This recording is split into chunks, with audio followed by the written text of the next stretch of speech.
All right, what's happening, y'all? It's your boy Rico from RicoScores, and this is one of my final two mock drafts. Today, we're doing the mock draft that I want to happen for the Washington Commanders tomorrow, as in either late tonight or late Wednesday night or early Thursday morning. I'm going to come out with my final predictive mock draft of what I think the Commanders will do. But again, today, we're doing a mock draft of what I want the Commanders to do. Now, it will be semi-realistic, like I'm going to have a couple of guys in here that they already are reportedly interested in, brought in for top 30 visits and things like that. But I'm having fun. I'm doing 2 draft trades. I'm doing 1 trade up and a trade back. I'm trying to make us into a playoff contender immediately. I'm bringing in some elite prospects. And I did all of this through the ESPN mock draft simulator. So it's not like I'm just making up some of these picks. I'm getting Xavier Legette in the 3rd round or something like that. It's not going down like that at all. This is still fairly realistic, but again, it's more of what I want the Commanders to do, what I feel like they should do,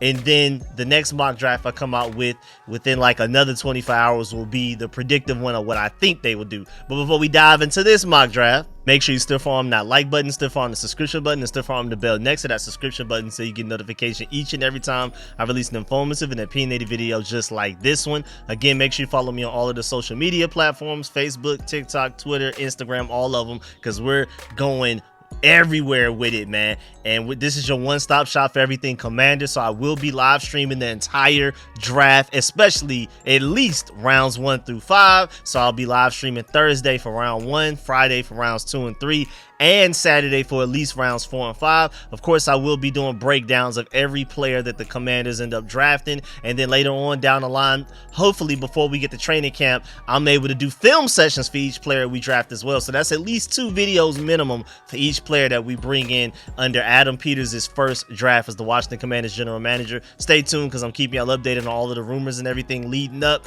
to the draft as well. And without further ado, instead of wasting more of y'all time, let's go ahead and get to it, man. Let's get it. Adam.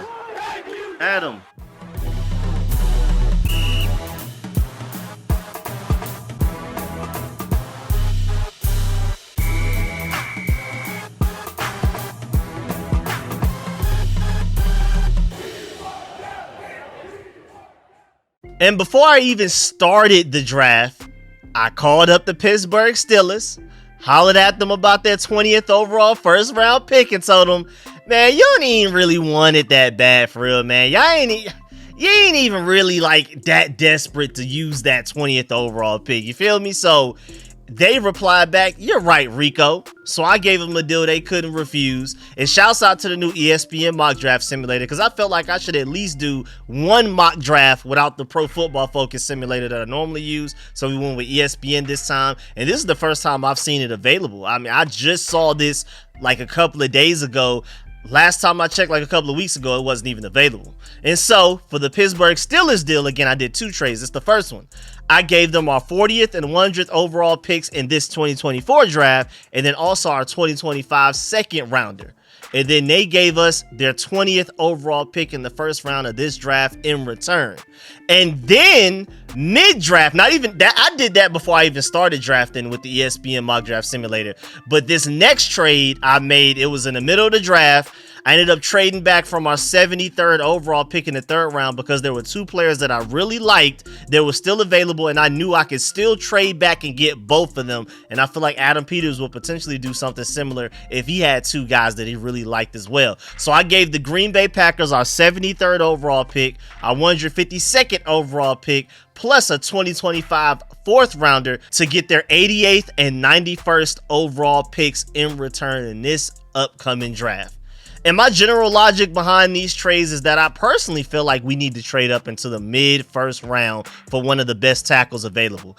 I'm cool with waiting until like 36th, that first pick that we have in the 2nd round, if there's a guy there that they really like that falls there, and they have like a developmental plan for that guy or whatever. But I personally am not a big fan of any of the tackles that are projected to make it all the way into the early 2nd round. Just me personally. They're cool, but I would easily give up whatever it takes to move up and get the guy that you'll see me get eventually when we get to that part of the draft, over just waiting until like 36 to take the best tackle available. And also, as far as the trade back for the second trade that I did with the Green Bay Packers, several scouts and NFL executives have all said that they feel like there's going to be a big drop off in talent after the third round. So after we give up multiple top 100 picks to move back up into the first round, I could easily see Adam Peters trading back to gain more 2024 third round picks to kind of make up for it a little bit, just do a little bit of damage control. So after those two draft trades, the Commanders ended up having and using a round 1 second overall pick, a round 1 20th overall pick, round 2 36th, round 3 67th, round 3 88th, and round 3 91st overall. So that still leaves us with 6 top 91 picks instead of 6 top 100 picks, and 2 of them are in the first round. And we still have a 5th rounder, 139th overall, and a 7th rounder, 222nd overall.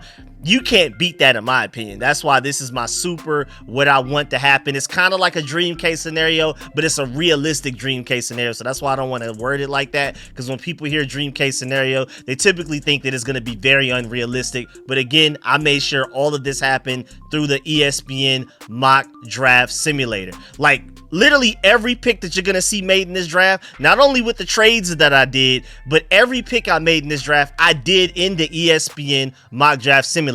So it's not like I just made up some type of dream mock draft where I get people way later than I'm supposed to, and that's ever going to happen in the actual draft. Again, I'll provide a picture of proof at the end of the video so you can see that I literally made these picks with that mock draft simulator, and none of them just sound like absolutely crazy. There's no way that guy will make it that far. So let's get to this mock draft. I'm excited. All right, round 1 second overall. Again, this is a what I want to happen mock draft. I have us taking quarterback Jayden Daniels out of LSU. Again, like I've said in multiple videos, I'm very happy with either Jayden Daniels or Drake Maye. Very happy. But I'm for sure leaning towards Jayden Daniels, me personally. And I've already given y'all stats on top of stats and traits on top of traits about Jayden Daniels and so many other videos. So I'm not going to spend too much time on him in this mock draft. But if we end up taking him, no matter which quarterback you prefer the most going into the draft, everybody should be happy about the fact that we got him. Now, his floor is already really high to me personally, but I also feel like his ceiling is way higher than people are giving him credit for. Like, I don't understand why people talk about him like he has just no chance of getting better. Like, whatever he is right now coming out of LSU is exactly what he's gonna be for the rest of his NFL career. Yeah, he may not have the arm strength of like a Drake Maye or a Caleb Williams, but only really like 5 or 6 quarterbacks in the NFL actually do. And it's not like there's only 6 good quarterbacks in the NFL. And then on top of that, even with Caleb Williams and Drake Maye having the stronger arms, Jayden Daniels had the best deep ball in all of college football last year in 2023. I mean, you could argue Michael Penix was technically second, but like just point blank period, eye test wise, and especially statistically, Jayden Daniels was the best deep ball passer in all of college last year. So maybe he doesn't have all of the arm strength and arm ceiling that Drake Maye and Caleb Williams have, but as of right now, he was the best deep ball thrower. So we're talking about floor, but we're also talking about some ceiling there as well. And he's easily just, I mean, to be specific, the best slot fade thrower in this entire draft. And coaches and players always talk about how that is literally the most difficult route to cover in the NFL. So Jayden Daniels is very oddly, that's a weird thing to be really good at, but he's elite at completing the hardest route in the sport to cover right now. And then on top of that, when defenses have to worry about that, then you also have to worry about his elite mobility. Now, he may not be Lamar Jackson. I still don't necessarily agree with the Lamar Jackson comps when it comes to his agility and speed, but he's just about as close as you can literally get without being him. He's like the tier right below him. And then we can talk about how accurate he is, or we can talk about the touch he puts on throws to allow his receivers to maximize their yak yardage. We can talk about how he's willing to throw over the middle of the field. I don't know where that narrative came from where he wasn't. We could talk about how he goes through his progressions and actually like throws to his second and third read quite a bit, and how he diced up the Alabama defense that is schematically even more complicated and tough to read post-snap than even most NFL defenses, like Logan Paulson said and broke down.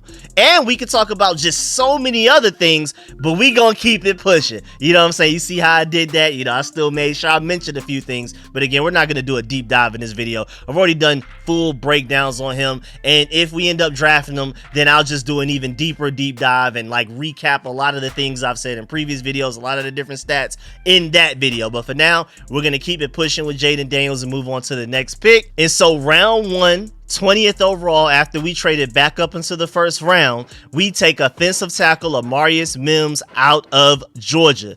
Highest ceiling tackle in this draft class, point blank period. If I had a top 10 pick, of course, Joe Alt and Olu Fashanu are the safer picks, so those are probably the picks that I would do. But no tackle I've seen come out of the draft in the past few years has the ceiling of an Amarius Mims. I'm so serious about that. I just did an entire hour-long film session on him for my channel members exclusively. Only y'all can see that version. Everybody else got like a condensed 10-15 minute version of it, whatever. But in that video, I did a really deep dive into Amarius Mims as a prospect as far as his measurements, his traits. So I'm not going to do like a super deep dive in this mock draft video, but I do feel like people need to know that he is. First of all, let's start with the fact that he is in the 97th percentile in wingspan with 86 3/4, 97th percentile in hand size with 11 1/4, 95th percentile in arm length at 36 1/8, 94th percentile in weight 340, and 91st in percentile in height at 6'7 3/4, so technically like 6'8. So, and then number 2, he's nearly 6'8", 340 pounds, and has less than 11% body fat.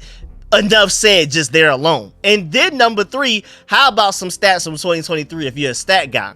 Out of 402 pass blocking snaps, he allowed 0 sacks, 0 quarterback hits, and only 6 pressures. Stop playing with him. And lastly, 4, go back and watch how Joe Alt, Olu Fashanu, and Amarius Mims all did against Ohio State in that 2022-2023 season. Same team, same exact edge rushers, and Amarius Mims was way better than those other 2 guys. And then on top of that, that was Amarius Mims' first ever start in college football that game. And he was better than Olu Fashanu and Joe Alt, who had already had a lot of starts under their belts. So if he can stay healthy and work out some natural rawness that of course would come with this game after only starting 8 games in college, you potentially have an all-pro blocking for your franchise quarterback's blind side that you just took 2nd overall. You can't beat that in my opinion. The ceiling is ridiculous. I'm banking on that ceiling, point blank period. And then round 2, 36th overall, I have us taking wide receiver Xavier Legette out of South Carolina. He's one of my favorite, not only just receivers in this draft, but really just players.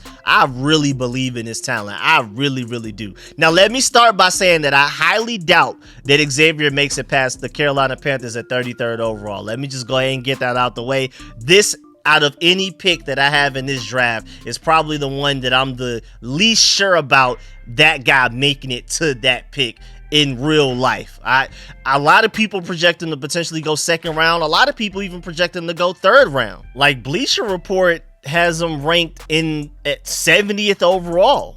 That means that he could make it to the 3rd round according to their big board. Pro Football Focus feels like he's wide receiver 13. That sounds like a, at best, late 2nd round guy, probably early 3rd, maybe even later than that. So even though I personally don't feel like he's going to make it past the Carolina Panthers, most people feel like he will. So even this is fairly realistic based on what other people are thinking. But the reason I think he's going to the Carolina Panthers, first of all, he's the hometown hero from the Carolinas. Have you heard that man talk? He sounds like literally my family from like the deep, deep south part of North Carolina, like super deep country part of it. And then, I mean, it doesn't sound anything like Atlanta, Florida, Texas, Louisiana, nor Memphis at all. Like it's his own thing. And secondly, the Panthers need a receiver really bad after trading away DJ Moore. Right now it's Adam Thielen and friends, really. And then third, and I mean, they're trying to build around Bryce Young, their supposed franchise quarterback right now. And then third, he literally said just a few days ago that the Panthers are strongly considering taking him at 33rd overall. So It sounds like that's on the way, basically. Like, he literally just flat out said it in an interview recently, like a couple of days ago. But if for some reason they don't take him 33rd overall, which they didn't in my ESPN mock draft simulator, apparently the Carolina Panthers have bigger needs. We have to. I know wide receiver isn't our biggest need, but it's still a need in general, especially for a bigger receiver that can consistently win contested catch situations. Like right now, I believe our tallest receiver is like 6 foot flat in like Terry McLaurin, and Xavier is literally like an AJ Brown clone in my eyes. I can see a team using him like a Deebo Samuel if you want to with his elite athleticism, but I see him as more of like an AJ Brown. I think he's literally going to be what people thought Treylon Burks was going to be or something like that. This guy, Xavier Legette, is 221 pounds and runs a 4.39 40-yard dash and had a 40-inch vertical and 128-inch broad jump. That's absolutely insane. Imagine an offense where defenses are so concerned about Xavier's elite athleticism and mismatch ability that Terry McLaurin is seeing single coverage all game long. And then Jayden Daniels running around, they're going to have to keep a linebacker in just to spy him. Receivers are going to be open all of the time. Xavier may be raw in some areas, but this is a very young team, and I just expect like basically our franchise quarterback that we just took 2nd overall, our franchise left tackle that we just took 20th overall, and then now Xavier Legette can all develop and grow together at the same pace, the same time. It's not like we need Xavier Legette to come in and immediately be AJ Brown day one. I mean, AJ Brown was barely even AJ Brown day one, but look at what he's turned into. And I feel like before all of their rookie contracts are up, those three should be leading this franchise to a lot of wins. So hopefully some playoff wins, some Super Bowl contentions. Now moving on, round 3, 67th overall, I was taking linebacker Junior Colson from Michigan. And like I've explained before in other mock drafts where I've already taken Junior Colson before, I feel like he's very underrated, y'all. Like, people always talk about JJ McCarthy and how he basically drove a Lambo to a college football championship. He didn't have to do much work,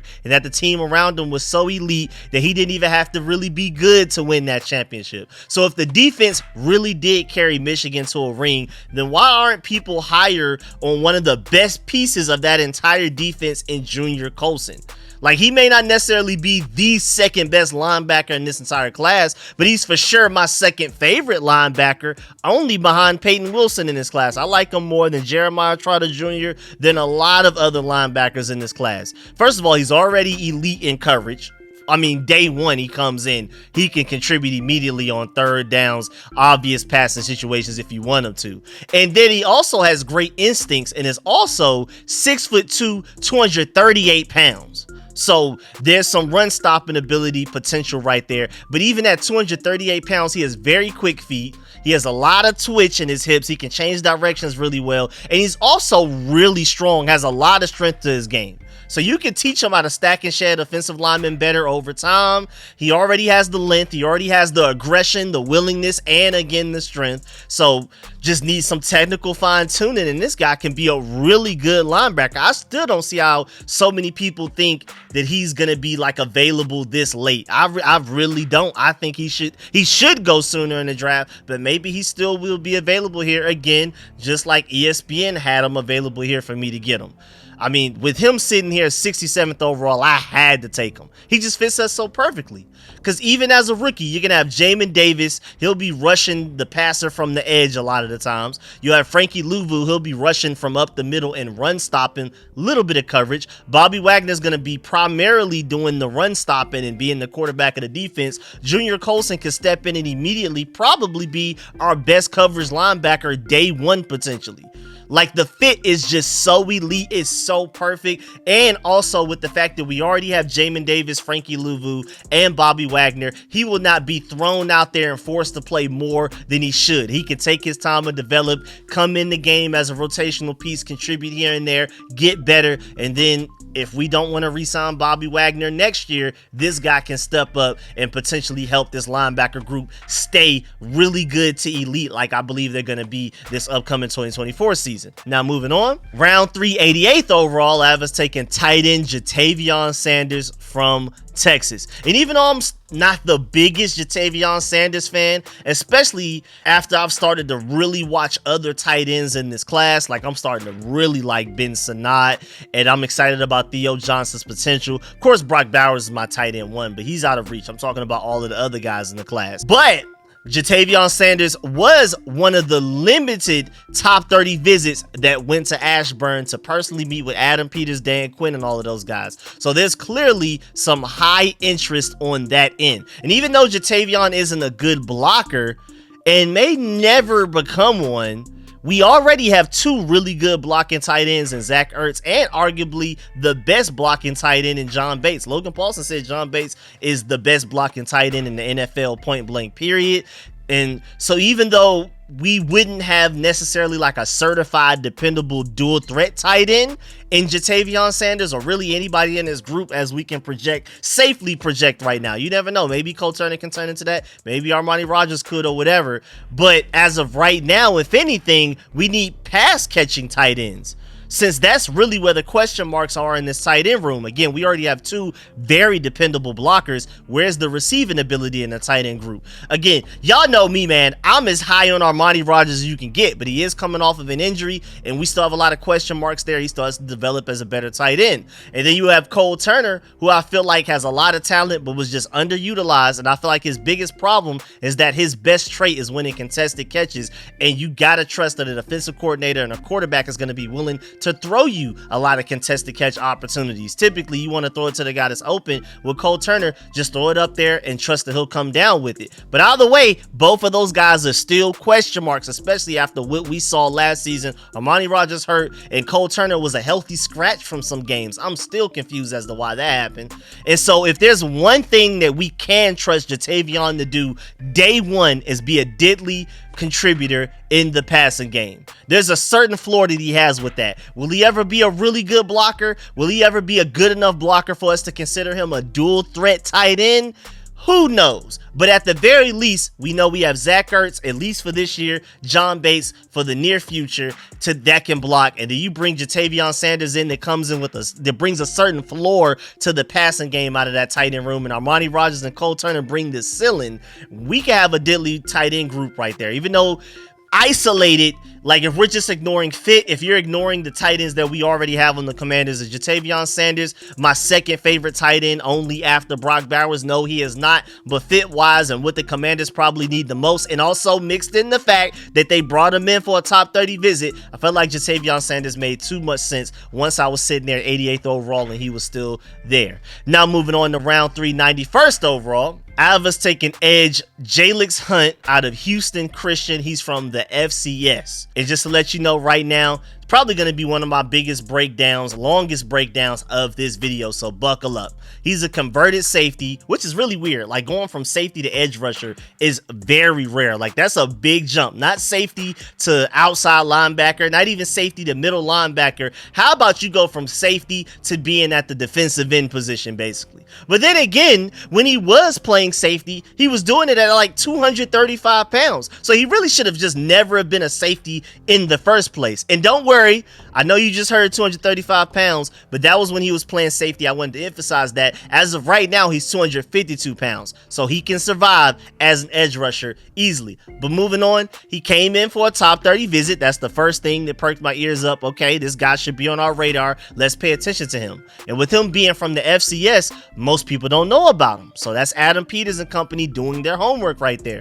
But straight up, I can definitely see a pathway where he's the next Robert Mathis. Let's just go ahead and get that out the way. That's his ceiling if he can put it all together. Not only is Jaylen slightly taller and slightly heavier, but they also both are from the FCS. Robert Mathis came out of the FCS. Jaylen Hunt is coming out of the FCS. And don't forget the Robert Mathis, who is from Atlanta. So yes, sir, for that. He went to Alabama and A&M and got drafted in the 5th round, which is still amazing for an FCS player.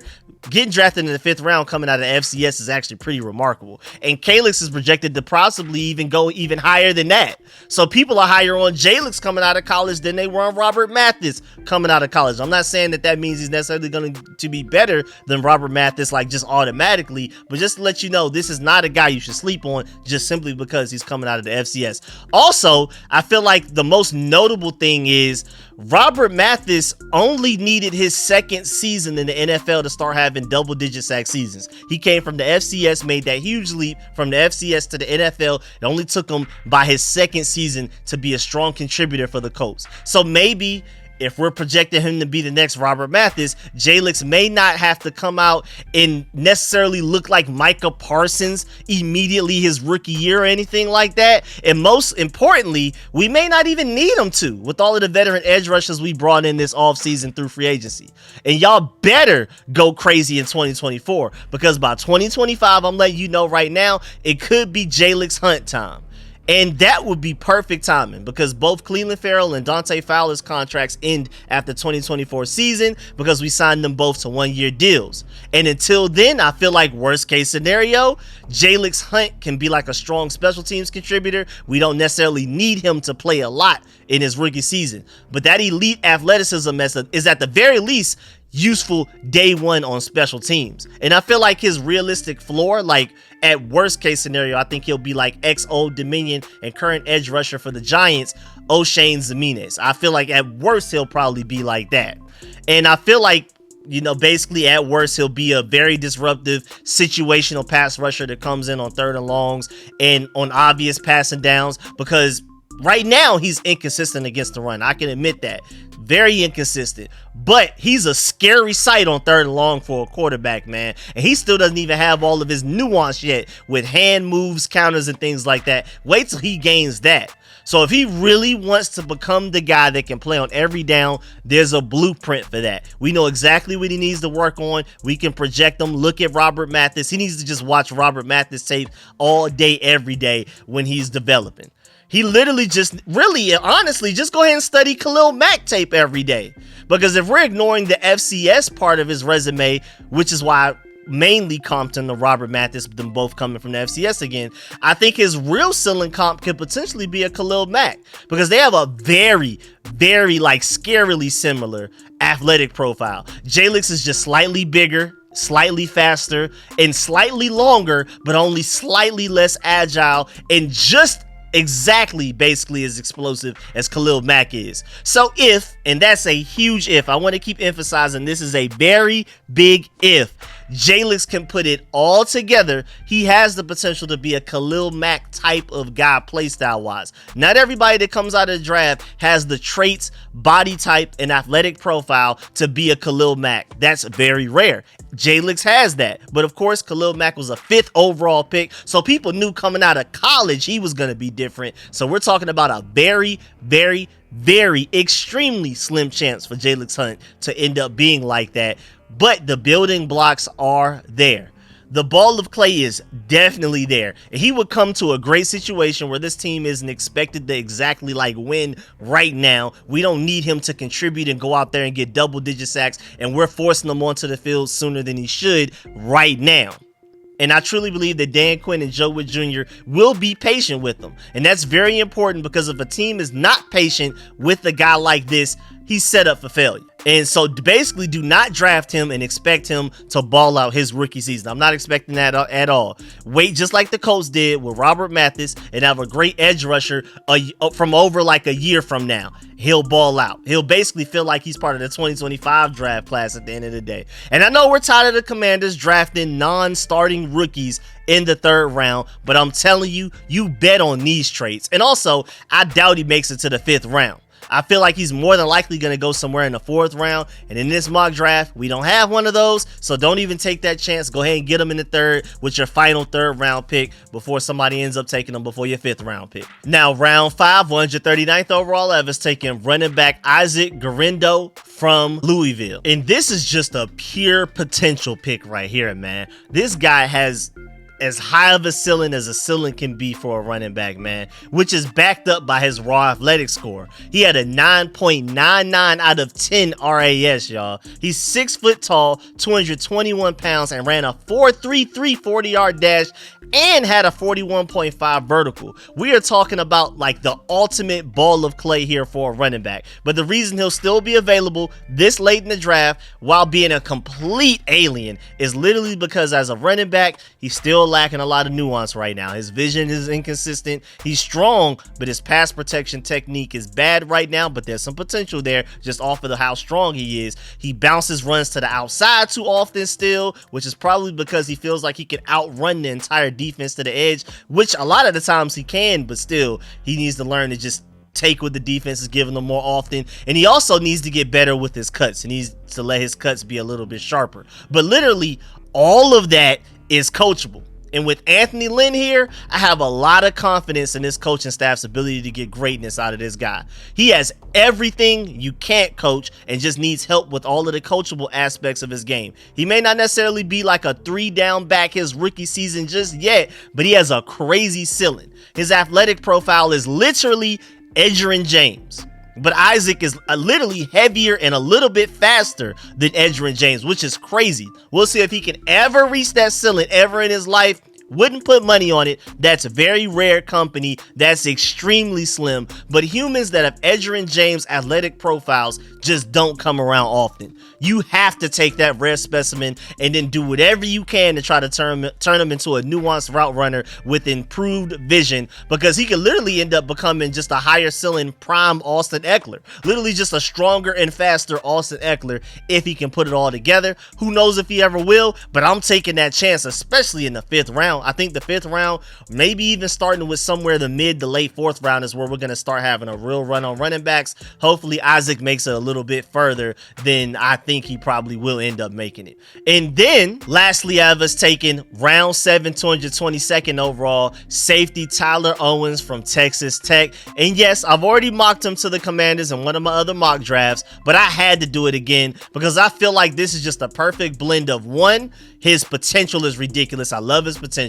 2, the Commanders met with him at the East-West Shrine Bowl, NFL Combine, and Tyler's Texas Tech Pro Day, according to my guys Scott Jennings and Ken Johannesson over there at Hogs Haven. Shouts out to them. So there seems to be at least a little bit of interest in him from the Commander side of things. And then 3, the 7th round is the perfect round to take a chance on a super duper boomer bust guy like this guy is. Just to remind you, he's the guy that said that he doesn't believe in space, whatever that might mean. I have no idea what the logic even is behind that one.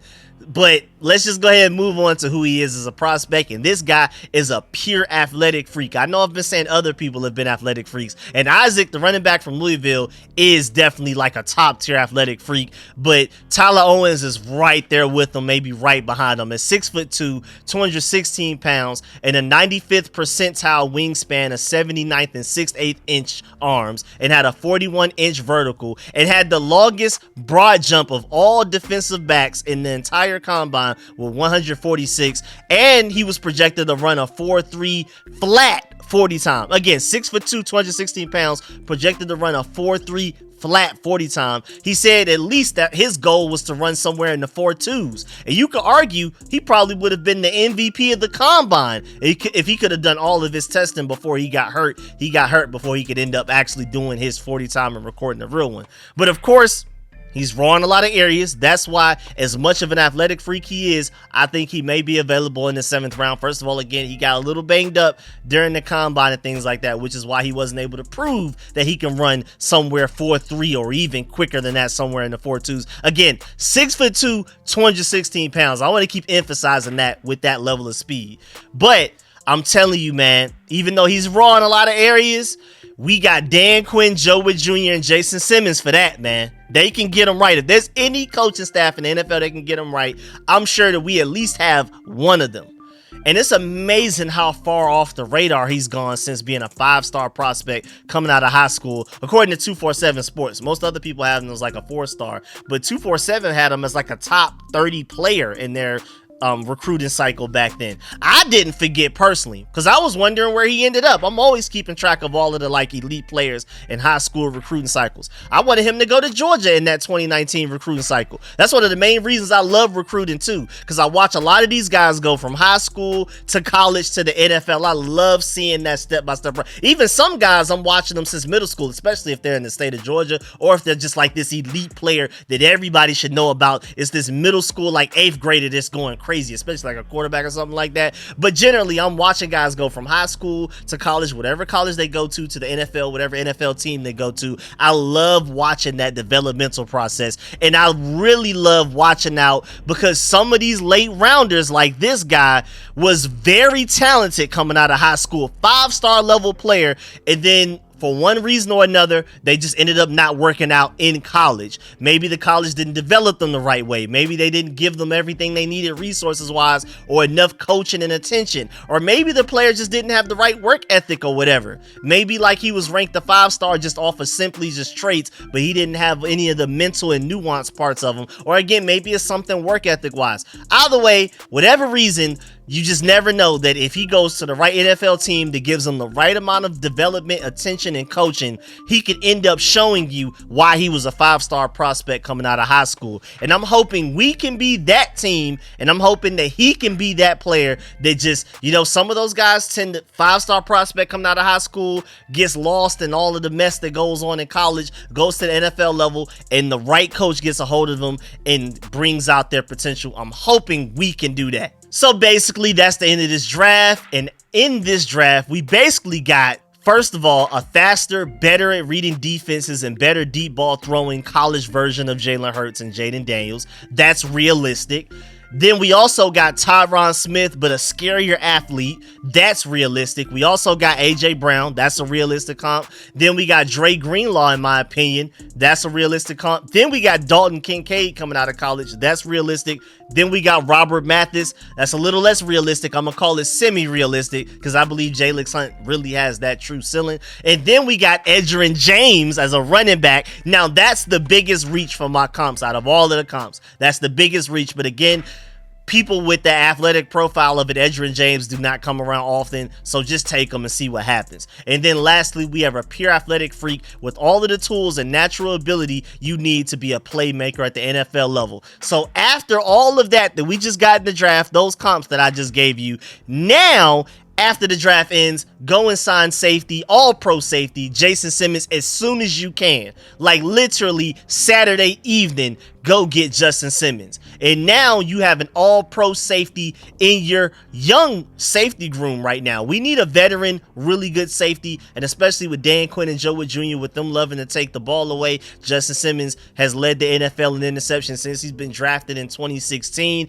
I feel like that fit is just too perfect. Remember, Adam Peters is the one that drafted him back in Denver before he went to the 49ers. I just feel like it makes too much sense in the world. We need a veteran safety. That's one of the very few rooms in this entire roster that doesn't at least have some sort of like a proven veteran in it. Everywhere else, we at least have somewhat of a veteran that's done it before, that's played entire seasons, is able to start. We're good to go. I love the talent in our safety room, but after losing Cameron Curl, we don't just have a certified veteran there anymore. So I would love to go get a Justin Simmons, and again, he needs us, we need him. If there were any defense in the NFL, especially with the front seven that we're putting together right now, especially after this draft, he could go out there and ball out and just do him. He doesn't have to worry about making up for other people's mistakes. He'll be able to just run free, do exactly what he wants to do. And if we sign him to like a cheap 1-year deal, I feel like he could come to this defense that we're building right now and ball out to the point that he can go and get himself a really nice contract in the 2025 offseason and just basically bet on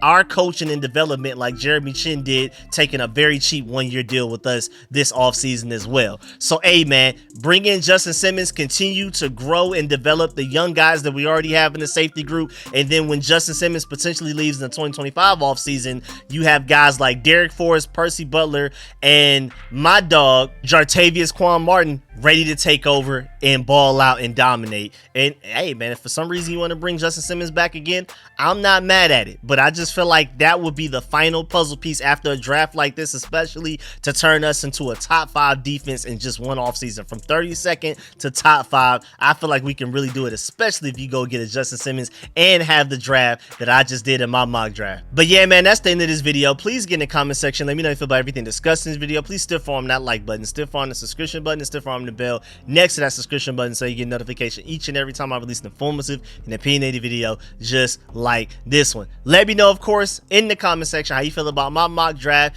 Which picks do you agree or disagree with? Do you like my mock draft? What would you do if you were to be the Commanders and you had to do your own mock draft of what you want the Commanders to do? Put that mock draft in this comment section, because again, when I do my final predictive mock draft, wait till that comment section to guess what you think the Commanders will do and what, like, basically your predictions of what will actually happen. But this comment section for this video, I want you to let me know what you want the Commanders to do, what you think they should do. So let me know that in the comment section as well. Let me know how you feel about all of my picks and everything. Grade them even if you want to. I really appreciate that. And man, yeah, I really appreciate y'all, man. I really do. Make sure you stay tuned for all of the content. I'm keeping y'all busy. I'm about to be spamming y'all for the next at least minimum week or two. So stay tuned, buckle up. I'm gonna catch y'all later. I'm out.